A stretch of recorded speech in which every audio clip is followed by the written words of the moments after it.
Salut les Newf! Et oui, c'est reparti pour une nouvelle vidéo dans mon petit nouveau décor. Bon, je ne sais pas si c'est celui-là qui va durer, puisque je viens d'aménager chez moi et grosso modo, c'est un petit peu le bordel, donc je vous ai vite fait mon petit décor dans ma chambre qui, elle, est quasi terminée. Donc voilà, j'ai fait 7 voyages en un mois et honnêtement, même moi, je sais pas comment j'ai pu faire ça pour l'organisation et tout, c'était un bon gros bazar, je dois le reconnaître. Comment est-ce que je suis partie là-dessus? Bah, c'est pas compliqué, à un moment donné. Je viens d'acheter ma maison, je suis quand même restée 4 mois enfermée dans mon ancien appartement par le stress, pour les finances, pour payer le mazout et tous les petits trucs un petit peu urgents. Donc forcément, je ne pouvais pas trop sortir et honnêtement, j'avais pas du tout la tête à ça. Donc je suis restée beaucoup chez moi et le côté casanier est ressorti. Mais à un moment donné, une fois le stress retombé, l'envie de voyager reprend très vite, même si j'ai mon petit bout de monde à moi, avec un très grand jardin, une très grande maison, et je suis très contente de ça. Donc voilà. Du coup, comment est venue l'idée de se dire, bah tiens, on va faire autant de voyages sur un espace de temps très court? Bah, disons que professionnellement, déjà, c'était possible pour moi comme pour Jean-François. Donc, on s'est dit, bah écoute, de toute façon, c'est maintenant, c'est l'instant, c'est la basse saison de mon côté. Lui, il n'est pas trop embêté non plus par son employeur. Donc, grosso modo, on peut y aller. Et en plus, moi, de mon côté, je récupérais la garantie locative de mon logement. Du coup, bah, c'était plutôt facile. Et Ryanair proposait des prix, mais alors qui défiaient toute concurrence avec des vols. Bah, je pense que ça coûtait plus cher d'aller à l'aéroport que de prendre l'avion lui-même au final. Donc c'était très intéressant. Et un soir où Jean-François était bien motivé, il a commencé à réserver pour moi un voyage en secret. Et le problème, c'est que moi, une fois dans la voiture, je suis oh, tant pis, je rentre, je me réserve ce voyage-là, et puis c'est tout. Puis, mais bon, Steph, tais-toi. Bah quoi, qu'est-ce qu'il y a?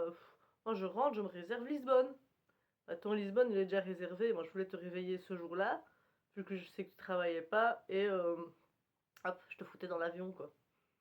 Ah, d'accord. Donc en fait lui, son idée c'était Steph debout, dans une demi-heure t'es à l'aéroport. Voilà, ça c'était l'idée de Jean-François. Eh bah du coup, j'ai su pour Lisbonne. Merci Jean-François pour cette merveilleuse surprise. Mais moi, dans mon élan, j'étais ah bah c'est vrai que je regarderais bien un peu plus hein, sur Ryanair ce qui se passe et compagnie. Et c'est parti en vrille totale parce que ce soit lui chez lui ou moi chez moi ou les deux ensemble, on a commencé à réserver, à réserver, à réserver. Ce qui est génial, c'est que c'était faisable vu que j'avais beaucoup moins à payer de mon côté que ce que je pensais sur la maison au niveau des travaux.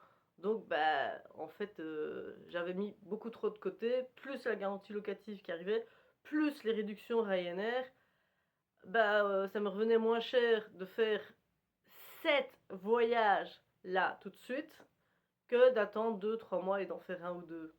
C'est quand même un truc de fou quoi.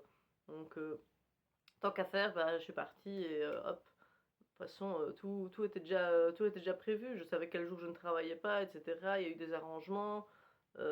Franchement, l'organisation était nickel. Tout s'imbriquait. Donc, on a commencé par Francfort et Francfort, on l'a commencé le 21 février. Donc, ça, c'est la première date où on est parti. Et le dernier voyage s'est terminé le 19 mars. Donc en gros, on n'a même pas un mois complet pour faire tous les voyages. Bah, il y a des voyages où j'étais seule, donc bah, Lisbonne forcément. Pour Francfort, on est arrivé fin d'après-midi, début de soirée, on a quand même su en profiter un petit peu. La chance qu'on a eue, c'est qu'on a tout de suite trouvé un hôtel en centre-ville, donc on avait déjà à proximité des trucs assez sympas, surtout au niveau de la bouffe. Bon, moi, vraiment, le truc que je voulais faire en arrivant à Francfort, c'était manger un bretzel, comme à chaque fois que je passe en Allemagne, moi en Suisse. Le lendemain, on a fait la visite de la ville et globalement, ça a été assez vite parce que comme il faisait brumeux, on n'a pas su faire le building avec le nuage qui était tout en haut puisque bah, la vue, elle était gâchée, donc on ne savait pas vraiment profiter de ça. Mais on a quand même su profiter de la ville et globalement, il n'y avait personne. Donc ça, c'est plutôt l'avantage de la météo quand elle est un peu défavorable, c'est que les villes sont moins remplies, il y a moins de touristes, les gens sont moins encouragés par le fait de se bouger. Ensuite, jusqu'au 3 mars, il y a eu un trou. Et là, on est parti à Varsovie. Varsovie, on a pris Mathieu avec nous, bien sûr. Et en fait, tout ce qui nous avait marqué à Varsovie, c'est que le Hard Rock Café était vraiment super bon, les quantités étaient extra, les prix étaient pas chers. Mais oui, c'est l'Europe de l'Est. Et franchement, si vous avez un peu peur de l'Europe de l'Est, y a pas lieu d'être. Si vous restez un peu dans les trucs touristiques et tout, franchement, ça ira. Bon, faire toujours attention aux pickpockets, mais ça, je pense que c'est pas l'Europe de l'Est, c'est partout. Parce que je sais que les gens ont des appréhensions sur ces pays-là. Mais moi, j'ai envie d'y retourner plus facilement que de venir plus vers l'ouest où là, ça va être super cher. Manchester, par exemple, je prends l'exemple, et je pense que je l'ai déjà dit, Manchester était cher, vraiment, alors que dans les pays de l'Est, bah là, les prix sont plutôt favorables, et dans le sud aussi. Donc nous, en fait, en Belgique et en France, c'est vrai que bah, par rapport aux autres pays, on est mort cher. Du coup, avec nos habitudes à nous, on va se pointer dans un autre pays, bah forcément, on va se sentir un peu comme des rois. Et pour Varsovie, bah, c'est clair que c'était plutôt sympathique parce que bah, Mathieu, il fallait une paire de chaussures. Bah, la paire de chaussures était 50 € moins chère qu'ici en Belgique, la même paire de chaussures. Donc voilà, ce sont des exemples tout bêtes. Et puis bah, Jean-François se dit, bah tiens, on aime bien un peu la vieille architecture et tout, les vieux quartiers. C'est vrai que bon, les cities, on va quand même les voir, mais en général, on préfère quand même le côté rustique, ancien. Il y a plus de charme, il y a cette petite romance. S'il y a une légère pluie ou quoi, il y a toujours un petit truc, un petit cachet à la ville qui va vraiment nous éclater. Donc, après Varsovie, on est quand même rentré une journée complète à la maison parce que bon, bah, de toute façon, il faut quand même être là, hein. Moi, j'ai un lapin à nourrir, j'ai une maison à gérer maintenant. Il y a beaucoup à faire. Suite à ça, on est parti à Prague pendant 3 jours, encore avec Mathieu, et c'était vraiment, vraiment très, très amusant de le faire avec lui. J'ai beaucoup, beaucoup apprécié. Culturellement, il s'est vraiment intéressé. Je n'ai juste pas apprécié le musée de l'horreur ou le musée de la mort, je ne sais plus comment ça s'appelle, avec les fantômes. J'ai trouvé que c'était plutôt un attrape-touriste et que ça aurait pu être sympa si plutôt que de mettre une fiche à lire, ils avaient mis des écouteurs pour qu'on écoute les histoires, etc. de ce qui s'est passé réellement à Prague. Cela, bah voilà, j'avais plus l'impression d'être dans une élocution que dans un musée. Et bon, voilà, au niveau de la présentation, c'est clair que c'est pas le truc que je vais recommander. Par contre, au niveau du pont Charles, bah, encore une fois, on a eu du bol, il y avait quasi personne, surtout la deuxième fois qu'on est passé dessus, là, il y avait vraiment personne. On a fait un bateau, euh, bah, on est passé via Booking, donc si vous êtes inscrit déjà sur Booking, vous allez avoir des promotions et bah, on avait accès. Il y avait les grèves des agriculteurs, donc tout ce qui était circulation était globalement bloqué, ce qui fait que ça n'a pas amené énormément de tourisme. Et bon, bah, c'est vrai que pour nous, c'était plutôt favorable, puisqu'on était sur place et puis on s'est déplacé en métro, donc on n'était pas spécialement gênés, touchés par ça, on les comprend même. Donc ça, c'était vraiment sympa. Et puis ben voilà, on est reparti en Belgique avec un petit Mathieu vraiment motivé au niveau culturel et qui fait même des efforts en anglais. Ça, c'était vraiment, vraiment super. Alors, ensuite, on est parti à Paris et Paris, logiquement, on était censé rester une seule soirée. Je venais de récupérer les papiers de garantie locative, etc. Donc, bon, ben, mon ex-compagnon, que vous avez vu dans nos autres vidéos, avait oublié ses papiers. Donc, du coup, certaines choses ont été retardées. Mais moi, de mon côté, j'étais bon. Donc, je me suis dit, c'est bon. De toute façon, moi, j'ai fait tout ce qu'il y avait à faire. L'appartement est nickel. Et je rends, voilà. Donc je récupérais d'office mon argent et là moi j'avais dit le jour où je ne suis plus locataire, que je suis propriétaire, je vais en haut de la tour Eiffel et je me bois une coupe de champagne. Là je l'ai fait.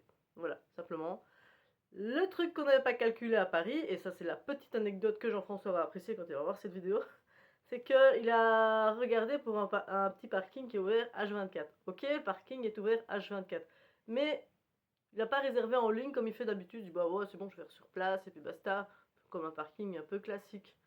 Surtout en centre-ville comme ça, où tu te dis bah voilà, tu vas peut-être aller manger tard dans Paris, etc. C'est très très touristique comme endroit. C'est vrai que moi, personnellement, j'aurais pensé qu'il y aurait un gardien. Donc on gare la voiture, on va boire notre verre, on vient chercher la voiture. C'est là que ça se complique. Merci Jean-François, c'est fermé. Donc on essaye de les contacter et tout. Ils font ah bah oui mais non mais il fallait réserver en ligne, hein, sinon c'est pas possible. Au revoir, salut, merci, clac.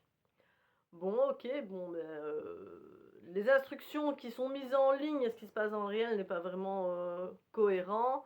Après, c'était pas un parking très très cher, alors qu'on était à genre même pas 1 kilomètre de la Tour Eiffel, hein. Je crois qu'on était à 600 800 mètres, quelque chose comme ça, on était relativement à côté. Jean-François, ni une ni deux, il sort son téléphone, il va voir sur Booking, bouf, bouf. On n'est pas assez prêt pour l'instant parce que vu toutes les économies qu'on fait au niveau de nos voyages, ben, en grosso modo, on s'en fout. On tape le premier hôtel qui vient, ah OK, celui-là non, ah le deuxième, ah ouais, ça c'est déjà mieux, OK, bon, ben, en avant, on y va. Le type, tout sympa, il nous surclasse, donc il nous met une plus belle chambre avec, belle salle de bain, machin, bazar, et de là où on était, on voyait le Sky Tracer de la tour Eiffel, donc voilà, ça faisait un petit peu classe quand même, on a bien apprécié la petite anecdote. Bon, ben, on n'avait pas, grand-chose à manger, du coup, on a vite été chercher au petit magasin du coin. Le monsieur nous avait dit: «Bah non, allez là-bas plutôt qu'au distributeur ici». Donc vraiment, vraiment sympa et bah, les Parisiens, ils ont une mauvaise réputation, mais là, la dernière fois où j'étais à Paris, ça s'est très bien passé et justement, je tiens à préciser que cette réputation n'a pas toujours lieu d'être, même si je suis la première à taper dessus. Donc je sais que les Français et les Belges, on adore se détester, bon, pas tous, voilà. Ici, le monsieur était vraiment nickel. Le lendemain, on a récupéré la voiture, on est reparti. Ben, on en a rigolé, voilà, c'est tout. Le problème, c'est que fallait se dépêcher parce que, bah, Jean-François déjà il travaille donc il doit se lever tôt. Bon, il a déposé un mi-congé ou je sais pas quoi, il s'est arrangé avec son employeur, pas de souci, il y a jamais de problème avec ça. Mais moi, le lendemain, je pars à Lisbonne. Du coup, bah, le fait où je dois passer à la maison et tout, préparer, les trucs, genre brosse à dents et tout ça, ben je change pas à chaque fois de brosse à dents. Donc je dois quand même refaire des transferts, reprendre ce qui est déjà prêt pour le prochain voyage, vider les cartes mémoire et compagnie parce qu'on a quand même beaucoup de photos et de vidéos à chaque fois et ça, bon, ben, on le sait puisque une chaîne YouTube, ça se maintient quand même, aussi petite soit-elle et j'en suis quand même très fière de ma petite chaîne et je suis très contente de vous avoir auprès de moi. Donc me voilà, partie seule pour Lisbonne et j'ai découvert quelque chose chez moi qui est tout simple. J'ai découvert ma confiance en moi. Je ne la connaissais pas vraiment, pas comme ça en tout cas. Je n'ai jamais eu peur, je n'ai pas eu d'appréhension, j'ai été vraiment très, très à l'aise et j'ai découvert vraiment une facette de ma personnalité que je ne connaissais pas. Donc ça, c'était vraiment, vraiment super et voilà, les gens qui se méfient et tout de voyager seul, bah, voilà, c'est une destination que je vais recommander parce qu'en plus les gens parlent très, très bien le français donc si vous avez un anglais, très, très beau, bon le mien progresse quand même, j'arrive à me démerder. Ici, c'est vrai que le type de l'hôtel était exclusivement en anglais, j'ai réussi à me débrouiller mais voilà, dans les trucs touristiques, là, j'ai vu qu'il y avait beaucoup, beaucoup de Français, bah oui, parce qu'ils achètent là-bas, ça revient moins cher, de faire la retraite là-bas qu'en France au final et bon, bah, c'est très, très, très sympa à ce niveau-là, mais bon, quand tu apprends l'anglais et que tu as envie de le mettre en pratique, tu arrives au Portugal, et bah, ton anglais ne sert pas à grand-chose à part à l'hôtel, pour, savoir où est la chambre, comment ça fonctionne, à quelle heure est-ce que ça termine, le petit déj et le petit magasin du coin pour se faire à manger au soir. Et c'était cool parce qu'en fait, ils ont vraiment mis toutes les filles dans le même étage. C'était propre, c'était joli. Il y avait quand même un charme. Fallait juste fermer les bâtons au niveau du bruit. Voilà, c'est parce qu'au début, je me dis merde, je vais être emmerdée par ça. Et en fait, bah, j'ai refermé les bâtons et pouf, ça coupe le son. Puis bon, bah, c'est vrai que moi, j'ai la surdité de toute façon. Voilà, je perds mon ouïe. Donc, pour moi, c'est pas encore le truc le plus dramatique. Et bah, voilà, franchement, il y avait l'espace et c'est vrai qu'à mon niveau, j'estime que je n'ai pas suffisamment profité de mon hôtel et c'est un endroit que je recommanderais si j'y vais. Je n'ai pas le nom en tête, malheureusement. Donc je reviens de Lisbonne et bon, bah, toute souriante, toute pimpante et là, bah, un jour de battement, heureusement quand même, à un moment donné, faut pas non plus exagérer. Et le samedi, donc le lendemain, paf, on part à Venise avec Mathieu, alors que logiquement, il était le week-end chez son papa. Ils nous ont laissé gentiment prendre Mathieu avec nous. Ça, c'est super. Un tout grand merci si vous voyez cette vidéo. On est parti tôt le matin pour aller à Venise et on est revenu tard le soir. Et il y en a beaucoup qui m'ont demandé mais pourquoi t'es pas resté loger une nuit ou quoi, et faire 2 jours. Ben, en fait, ça aurait revenu, moins cher de reprendre l'avion, de dormir même, dans un petit hôtel à côté à Charleroi et reprendre l'avion 2 fois pour le lendemain, que si j'avais pris l'hôtel le plus médiocre à Venise. C'était tellement cher que, nous, c'était pas pensable. Donc on a regardé vraiment pour une journée et c'est vrai que, bah, voilà, on connaît un petit peu notre façon de faire quand on fait une ville comme ça. On se dit: «Bon, bah, là, on trace, quoi». Donc c'est ce qu'on a fait, on a tracé, du coup, bah, on a très vite été sur des endroits où les gens ne sont pas encore arrivés, donc on a vraiment profité.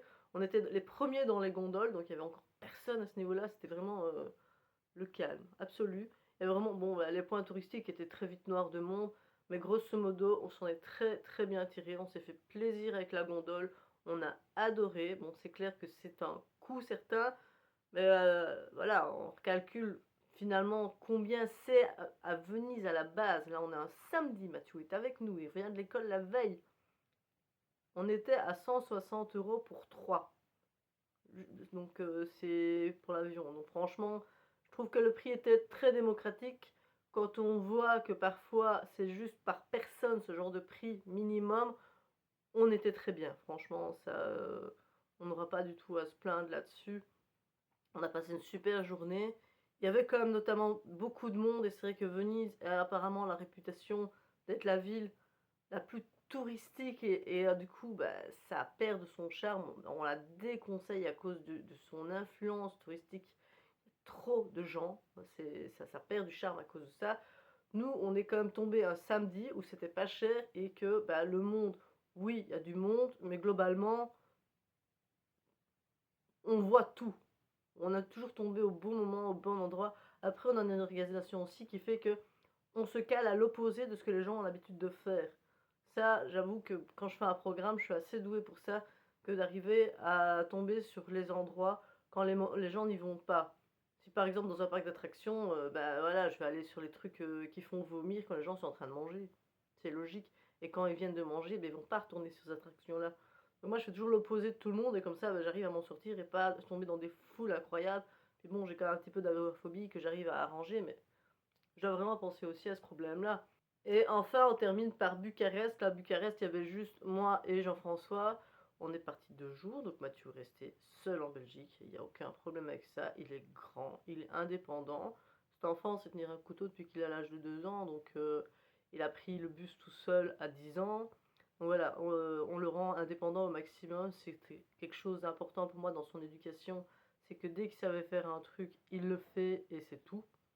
Après, il y a certains trucs, genre la machine à laver, c'est mort, hein, parce qu'il voilà, il s'en mêle les pinceaux, mais voilà, il sait se faire à manger, il sait se débrouiller.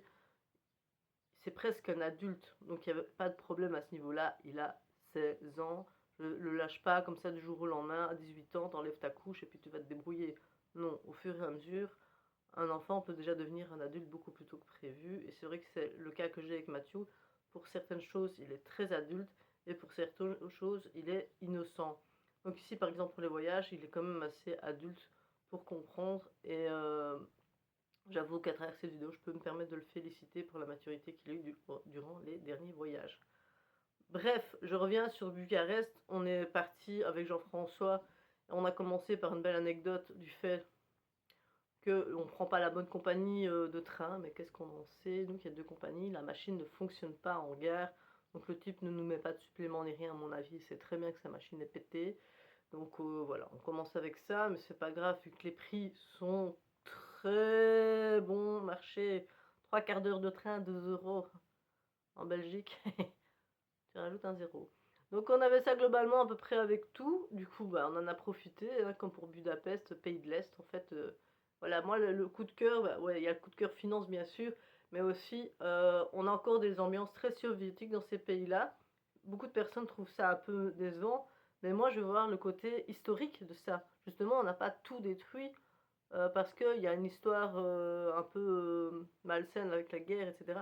Non, même si c'est mauvais, ça fait partie de notre histoire et c'est important de s'en rappeler. C'est important de se rappeler par où est-ce qu'on est passé, parce que c'est ça qui fait une partie de nous. On est européens, on doit savoir qu'est-ce qu'est notre histoire. On doit savoir d'où on vient et qu'est-ce qui nous a précédés pour en arriver là. Et là, on va pouvoir un petit peu démêler les choses, d'où l'intérêt aussi de voyager. On n'est pas juste là, regarder des beaux paysages, même si on en a largement profité.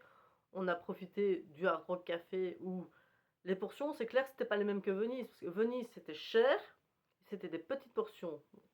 Bon, on n'a pas été en terrasse, aller payer des suppléments, machin, donc ça, je ne saurais pas vous dire si c'est vrai ou pas. Le fait qu'à Venise, quand tu te mets en terrasse, tu as un supplément pour la nappe, pour la table, pour les fourchettes, je n'en sais rien.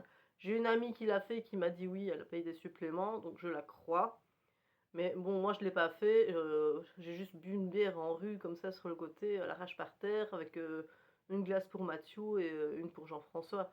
Donc on est resté relativement soft à ce niveau-là et c'est en fin de journée qu'on s'est dirigé vers une pizzeria à côté de l'aéroport où, bah, le monsieur, le chef était très content de nous recevoir. Mathieu prend son pesto, c'est le meilleur pesto qu'il a mangé dans sa vie. Donc voilà, expérience absolument fantastique. Mais voilà, Bucarest par contre, là, bah, le Hard Rock Café, les portions énorme et les prix rikiki. Donc voilà, si vous n'avez pas un budget énorme, je vais vous recommander largement d'aller vous diriger vers des pays plus pauvres. Si vous voulez une astuce simple pour savoir quel pays est le plus pauvre, parce qu'on ne peut pas le savoir comme ça de tête, allez simplement taper salaire moyen, salaire médian, tu vas taper les deux, c'est pas compliqué, sur internet, et alors en fonction du salaire que vous allez voir, bah, vous savez votre salaire à vous, vous allez vous dire, ah ouais quand même, tiens dans tel pays, le salaire c'est 400 balles. Il y avait un pays, je ne sais plus lequel, le salaire c'était 437 euros. Ouf. À ce moment-là, moi j'allais chercher 2000, 2100 je pense. Donc bon, je suis arrivée sur place, je n'ai jamais regardé un seul prix, hein. Voilà. Donc ben voilà, hein, c'était une très très longue vidéo, beaucoup de blabla comme d'habitude, mais je pense que ça peut toujours plaire et d'avoir les anecdotes de Steph. N'oubliez pas de cliquer sur le petit bouton s'abonner ici présent, c'est toujours très très très sympathique quand je vois que j'ai un nouvel abonné. Et bah voilà, c'est une chaîne qui me tient à cœur, c'est quelque chose que j'aime beaucoup faire. Je me suis fait toute mignonne pour vous.